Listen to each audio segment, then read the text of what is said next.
Hey guys, my name is Scoby and welcome back to another video. And today I'm going to be showing you how to backup and transfer sleep as Android content from one Android phone to another. I'm going to be showing you step by step how to backup and restore all your content from one phone to another. Let's jump right into this.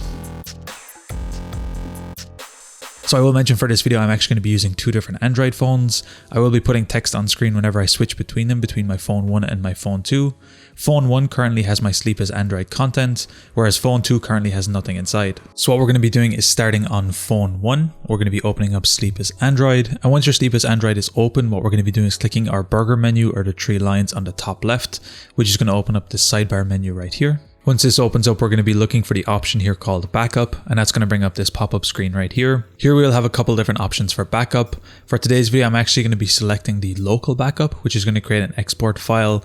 Although you can feel free to select any of the other options right here, depending on what you want to do. It's totally up to you. So for me, as mentioned, I'm going to be doing the local backup. Then we will get this pop-up saying our local backup file has been created.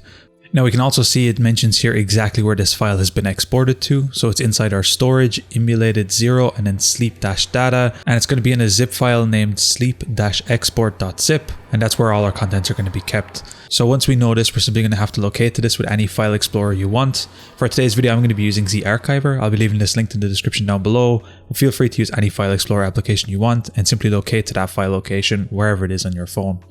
From this point out, what I'm going to be doing is opening up any file manager on my phone. For me, I like to use ZArchiver. And what I'm going to be doing is locating to the sleep as Android folder. So for me, I'm going to be scrolling down here. I can see sleep-data. And inside here, I can see the sleep-export.zip file. And that's exactly what we're looking for. This is the file we're going to be needing to bring over to our other phone.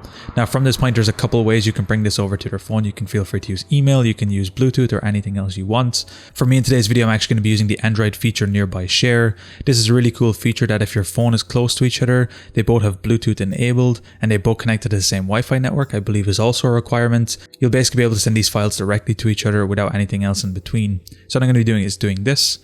So you might get this pop-up saying device sharing is nearby. We simply need to click it, click turn on, and then our device is going to be visible to our phone 1.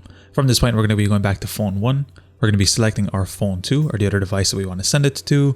And then all we need to do is confirm and make sure the pins match on both devices. Click accept on phone 2 and then our device is going to be accepted. From this point, we'll get this pop-up right away where we can import with sleep in this little pop-up. Otherwise, you can feel free to manually do it inside the app. Here we will then get this pop-up to select which data we would like to bring across. For me, I'm going to be selecting all of the things on screen right now, but you can feel free to select what you want. Once you're happy with your confirmation, simply click OK, and then our data is going to be imported. From this point, you can feel free to scroll around. You can see all of your sleep as Android data is now imported. I have all my previous sleep cycles, all my previous sleep information, and just like that, I have everything backed up from one Android device to another. Anyway guys, it's as easy as that to back up and restore sleep as Android content from one Android phone to another. If you guys enjoyed this tutorial, be sure to drop a like. Subscribe if you're new, check out the other videos on the channel. If you want to support me, be sure to drop a super thanks in this video. Anyway guys, thank you so much for watching. Until next time, as always, keep it saucy. Peace.